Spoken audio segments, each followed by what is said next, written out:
नमस्कार दोस्तों, इस वीडियो के माध्यम से हम संज्ञा से संबंधित विभिन्न प्रकार के प्रश्न देखने वाले हैं। अब तक के परीक्षा में कैसे प्रश्न आए थे, कैसे आ रहे हैं और कैसे आने की संभावना है, ये सब देखने वाले हैं इसमें। ठीक है, आज का टॉपिक हमारा थोड़ा आसान रहेगा। तो चलिए देखते हैं क्या है संज्ञा के पास हमारे। पहला टॉपिक है हमारा, आज का टॉपिक जो है संज्ञा है। संज्ञा क्या होती है? तो संज्ञा आपने पढ़ा भी होगा।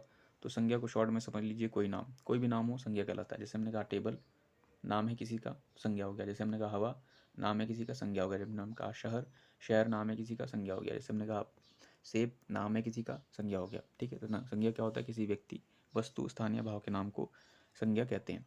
संज्ञा के प्रकार कितने होते हैं? संज्ञा के प्रकार आपको पता होंगे, 5 प्रकार होते हैं संज्ञा के। संज्ञा के 5 भेद होते हैं। ठीक है, कौन से हैं? तो व्यक्तिवाचक, जातिवाचक, द्रव्यवाचक, समूहवाचक और भाववाचक, ये संज्ञा के भेद होते हैं। अब भेद पढ़ने के बाद देख लीजिए व्यक्तिवाचक संज्ञा में क्या आता है। तो व्यक्तिवाचक संज्ञा में क्या होता है? जब संज्ञा दी गई संज्ञा को आप पहचान लें। ठीक है, जब वह संज्ञा स्पेशल हो जाए, वह नाउन स्पेशल हो जाए, तो क्या हो जाएगा? व्यक्तिवाचक हो जाएगा। जैसे हमने कहा लड़का जाता है। ठीक है, जैसे हमने कहा लड़का जाता है। ठीक है, जैसे लड़का कहा तो क्या आप पता लेंगे कौन सा लड़का जा रहा है? ठीक है, इतने सारे लड़के हैं, कौन सा लड़का जा रहा है आप नहीं पहचान पहचान पाएंगे।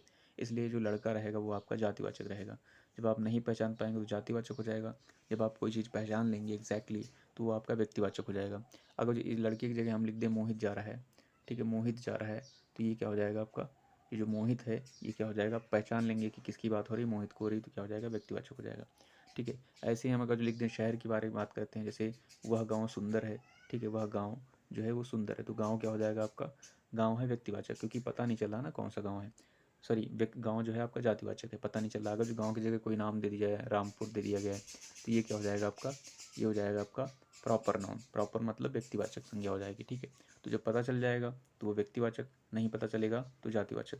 नेक्स्ट है आपका द्रव्यवाचक। द्रव्यवाचक संज्ञा क्या होती है? द्रव्यवाचक संज्ञा मतलब हो जाएगी दो पदार्थों में डील करती है। ठीक है, जो पदार्थों में डील करेगी, और या फिर कह सकते हैं जिनको मापा या तौला जाता है, वो क्या हो जाएंगी? द्रव्यवाचक संज्ञा हो जाएंगी। ठीक है, जैसे सोना, जैसे चांदी, जैसे जैसे क्या हो जाएगा? पानी, जैसे तेल हो जाएगा। तो ये माप और तौल की बिकते हैं। ठीक है, तो क्या हो जाएंगी? ये द्रव्यवाचक संज्ञा हो जाएंगी। समूहवाचक संज्ञा क्या होती है? जो समूह को रिप्रेजेंट करता है शब्द, वो क्या हो जाएगा? समूहवाचक। जैसे हमने कहा कक्षा, तो ये पूरी समूह को रिप्रेजेंट करेगा। एक बच्चा तो होता नहीं है कक्षा में। ठीक है, जैसे हमने कहा गुलदस्ता, गुलदस्ता में बहुत सारे फूल होते हैं, एक फूल का तो गुलदस्ता होता नहीं है। ठीक है, ऐसे ही भाववाचक संज्ञा होती है। भाववाचक संज्ञा क्या होती है? जिसमें भाव को व्यक्त किया जाए, जैसे फीलिंग्स हो जाएं, भावनाएं हो जाएं, जैसे जीवन के पड़ाव हो जाएंगे। ठीक है, जैसे फीलिंग का क्या मतलब है? जैसे सुख हो जाए, दुख हो जाए। ठीक है, जैसे ईमानदारी, बेईमानी। ठीक है, जैसे जीवन के पड़ाव का क्या मतलब? जैसे बुढ़ापा, जवानी। ठीक है, जैसे पुरुषत्व हो गया, जैसे नारीत्व हो गए, भाववाचक संज्ञा है। ठीक है, जैसे लिखावट, ये क्या हो जाएगा? ये भी आपका भाववाचक संज्ञा हो जाएगी। तो इस तरह से भाववाचक संज्ञा होती है। याद रखिएगा, अगर संज्ञा का प्रश्न है, और प्रश्न आपसे ऐसे भी पूछा जा सकता है कि निम्न दिए गए 4 विकल्पों में से कौन सी संज्ञा गणनावाचक है। तो गणनावाचक का क्या मतलब होता है? कि संज्ञा को गिना जा सकता है। व्यक्तिवाचक संज्ञा गिनी जा सकती है, जातिवाचक गिनी जा सकती है, समूहवाचक गिनी जा सकती है। तो ये आपका ऑप्शन वहाँ पर क्या हो जाएगा? द्रव्यवाचक। याद रखिएगा, जो द्रव्यवाचक संज्ञा होती है और भाववाचक संज्ञा होती है, ये गणनावाचक नहीं है। इसको इनकी गणना नहीं की जा सकती है। ठीक है, नेक्स्ट हमने देखिए यहाँ पर व्यक्तिवाचक संज्ञा देखा है। व्यक्तिवाचक क्या होती है? जब आप विशेष व्यक्ति की बात करें या विशेष किसी चीज़ की बात करें, तो क्या हो जाएगा? व्यक्तिवाचक हो जाएगा। जातिवाचक अभी हमने आपको बताया ही है। द्रव्यवाचक भी हमने आपको बता दिया था क्या होता है। द्रव्यवाचक मतलब पदार्थ का बोध कराते हैं और माप या तौल सकते हैं पर गिन नहीं सकते। इनको गिनाया जा सकता है। जैसे धातु खनिज हो जाएंगे, लोहा, सोना, चांदी। खाने पीने की चीज़ें जैसे दूध, पानी, तेल, घी, ये सब क्या हो जाएंगी? द्रव्यवाचक हो जाएंगी। नेक्स्ट जो हमारे पास है वो समूहवाचक है। समूहवाचक में देखिए क्या है? प्राणियों या वस्तुओं के झुंड का बोध कराता है, वो समूहवाचक हो जाएगा। यहाँ पर कुछ दिया गया है, जैसे परिवार है, जैसे सेना है, जैसे झुंड है, जैसे गुच्छा है, पुंज है, ढेर है, श्रृंखला, ये क्या है? आपका समूहवाचक है। फिर भाववाचक संज्ञा क्या होती है? अभी हमने बताया था क्या होता है। ठीक है, भाववाचक, जो भाववाचक संज्ञा होती है क्या होती है? भाव होता है, दशा होता है, गुण होता है, ये सब क्या होती है? भाववाचक होती है। इनकी गिनती नहीं होती। जैसे क्रिया से बनाना सीखा गया है, तो इससे बेटर क्या है, ऊपर एक स्लाइड हमने क्या किया था, इसमें चिपकाया हुआ है, वो देख लेते हैं। देखिए कुछ संज्ञाएं होती है, जैसे जातिवाचक संज्ञा से भाववाचक संज्ञा कैसे बनाया जाता है। कभी कभी प्रश्न में क्या होता है कि मनुष्य दे देगा वर्ड। ठीक है, ये जातिवाचक वह शब्द है, और इससे पूछेगा कि इसकी कौन सी भाववाचक संज्ञा बनेगी। आपको ऑप्शन दे दी जाएंगी।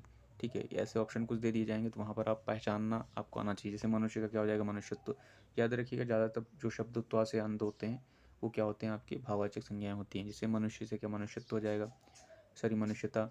लड़का से लड़कपन हो जाएगा, और पन वाला वर्ड भी होता है, ठीक है। आपका पुरुष से पुरुषत्व हो जाएगा, नारी से नारीत्व, बूढ़ा से बुढ़ापा, ठीक है। ये आपकी जातिवाचक संज्ञा से बनाएगी भाववाचक संज्ञा है, ठीक है। ऐसे ही आपके पास है व्यक्तिवाचक संज्ञा से भाववाचक बनाएगी, जैसे राम से रमत्व, रावण से रावणत्व, शिव से शिवत्व। सर्वनाम से भी बनाए गए हैं यहाँ पर, जैसे अपना, अपनत्व। तो हो सकता है आपको ऐसा दे दिया जाए, जो है अपनत्व दे दिया जाए और पूछा जाएगा ये अपनत्व जो भाववाचक संज्ञा है कौन से संज्ञा से बनी है या फिर कौन से सर्वनाम से बनी है, आपको ऑप्शन ऐसा कुछ दे दिया जाएगा तो वहाँ आपको बताना रहेगा। तो ये आप याद रखिएगा, अपना से क्या बनेगा, अपनत्व भाववाचक बनेगा, ये सर्वनाम है। अहं से क्या बनेगा, अहंकार बनेगा। मम से ममत्व बनेगा। निज से निजित्व बनेगा, ठीक है। नेक्स्ट आगे मूव करते हैं, तो विशेषण से भी संज्ञाएं बनती हैं, ठीक है। विशेषण संज्ञा कौन सी बनती हैं, जैसे कठोर से कठोरता, चौड़ा से चौड़ाई, वीर से वीरत्व, सुंदर सुंदरता, ललित से ललित्य, भोला से भोलापन, हरा से हरियाली। याद रखना, एक बार आप देख लेंगे तो थोड़ा बहुत माइंड में रहेगा, आइडिया लग जाएगा, ठीक है। याद तो वैसे भी नहीं होगा, तो देखते चलिए, अपने आप याद हो जाएगा। नेक्स्ट है आपका भाववाचक संज्ञाएं हो गई हैं, ठीक है। अब यहाँ पर क्रिया से बताया गया, जैसे घबराना से घबराहट हो जाएगा, खेलना से खेल हो जाएगा, पढ़ाना से पढ़ाई हो जाएगा, मिलना से मिलाप हो जाएगा, भटकना से भटकाव होगा। अवयव से भाववाचक संज्ञा बनती है, जैसे दूर से दूरी हो जाएगा, नीचे से नीचाई हो जाएगी, निकट से निकटता, और समीप से समीप, समीप्य, ठीक है। ये कुछ संज्ञाएं थी, ठीक है। द्रव्यवाचक संज्ञा हमने देख ली। अब ये एक चीज़ आपको और बता देते हैं, जो ये संज्ञा है ये क्या है, संज्ञा जो हमारी है विकारी शब्द है।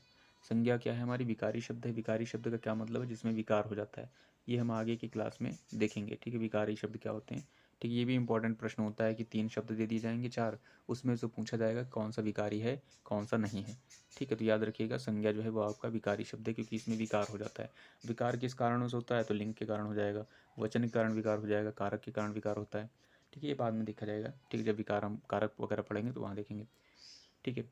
इसके अलावा देख लेते हैं हम, इतनी सारी चीज़ें देखने के बाद तो प्रश्न में जो एग्ज़ाम में आते हैं प्रश्न, वो इस तरह तो अब आते नहीं हैं। थोड़ा सा लेवल उनका टफ करने के लिए क्या किया जाता है, कुछ कुछ प्रश्नों में क्या किया गया, अगर जो आप प्रीवियस ईयर लगाए होंगे यूपीएससी के हिंदी के, तो वहाँ पर कुछ इस तरह से प्रश्न दिया गया होगा, ठीक है।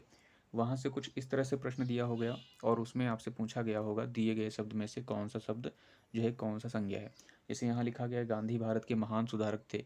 गांधी को अंडरलाइन करके पूछा जाएगा आपसे कौन सा है, ठीक है, कौन सा संज्ञा है।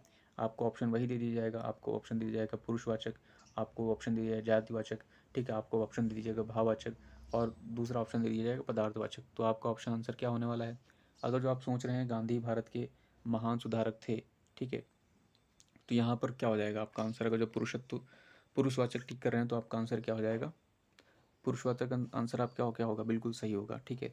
देखिए गांधी क्या है यहाँ पर, गांधी जो है यहाँ जाति है, ठीक है। गांधी कोई व्यक्तिवाचक नाउन नहीं है, ठीक है। यहाँ पर व्यक्तिवाचक नाउन को क्या रिप्रेजेंट किया गया है, व्यक्तिवाचक नाउन को, सॉरी जातिवाचक नाउन को यहाँ व्यक्तिवाचक नाउन बनाया गया है।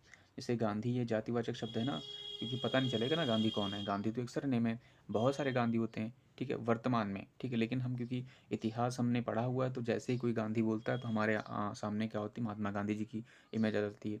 इसलिए जो गांधी यहाँ पर जो लिखा गया है, ये फिलहाल है क्या, कौन सा नाउन है, तो ये आपका नाउन जो है वो क्या हो जाएगा, ये व्यक्तिवाचक हो जाएगा, ठीक है। नेक्स्ट देखिए, नीचे लिखा गया है गुप्त, गुप्ता जी की या गुप्त जी की कविताएं ओजपूर्ण है, ठीक है। यहाँ पर गुप्त जो आपको टिक किया गया है, तो वो क्या हो जाएगा, गुप्त क्या है, एक जाति है, ठीक है, जाति होती है गुप्त, ठीक है, या गुप्ता आपने सुना होगा। बट यहाँ पर जो लिखा गया है ये जाति नहीं है, ये क्या है आपका, ये आप जाति जरूर है, बट ये आपका क्या हो जाएगा, ये आपका जो नाउन होगा वो व्यक्तिवाचक हो जाएगा। व्यक्तिवाचक कैसे हो गया, क्योंकि यहाँ पर गुप्त तो जाति होती है, जाति तो आपका किस में आएगा, जाति आपका जातिवाचक में आएगा, क्योंकि वो विशेष ग्रुप किसी विशेष पर्सन को व्यक्त नहीं करते हैं। बट यहाँ पर ये जो शब्द है ये विशेष पर्सन को व्यक्त कर रहा है, इसका मतलब यहाँ पर क्या है, मैथिली शरण गुप्त की बात हो रही है, इसलिए ये शब्द क्या हो जाएगा, गुप्त जो लिखा गया ये आपका व्यक्तिवाचक संज्ञा हो जाएगी, ठीक है। फिर अगर जो ऐसे पूछा जाए, देश में बहुत विभीषण है, विभीषण को अंडरलाइन कर दिया जाएगा, आपसे पूछा जाएगा कौन सा नाउन है, तो आप हो सकता है इस बार आपका आंसर गलत हो जाए। आप इसमें बताएंगे विभीषण जो है आपका विशेष, अगर जो आप सोच रहे होंगे विभीषण यहाँ पर व्यक्तिवाचक नाउन है, तो ये आपका आंसर गलत हो जाएगा, ठीक है। यहाँ विभीषण व्यक्तिवाचक नाउन नहीं है, दिख भले रहा ये विभीषण व्यक्तिवाचक है लेकिन है नहीं, एक्चुअल में इसके अर्थ में जाएंगे तो पता चल जाएगा ये व्यक्तिवाचक नहीं है बल्कि जातिवाचक है। देखिए, देश में बहुत विभीषण है, ठीक है, देश में बहुत विभीषण है, यहाँ पर जो विभीषण वर्ड है इसका मतलब क्या होता है, इसका मतलब होता है भेदिया, ठीक है, देश में बहुत भेदिए हैं। तो यहाँ विभीषण जो शब्द आया है वो जो रिप्रेजेंट कर रहा है, जो एक्चुअल मीनिंग है उसका भेदिए से है, और भेदिए जो हैं आपको पता नहीं एग्जैक्ट कौन है, क्या हैं, कैसे हैं, कौन कौन है, तो वहाँ पर आपको पता नहीं चल पाएगा। इसलिए जो विभीषण दिख रहा है व्यक्तिवाचक, ये एक्चुअल में व्यक्तिवाचक नहीं है, बल्कि ये आपका क्या हो जाएगा, जातिवाचक हो जाएगा। तो यहाँ पर आपका आंसर क्या होगा, जातिवाचक हो जाएगा।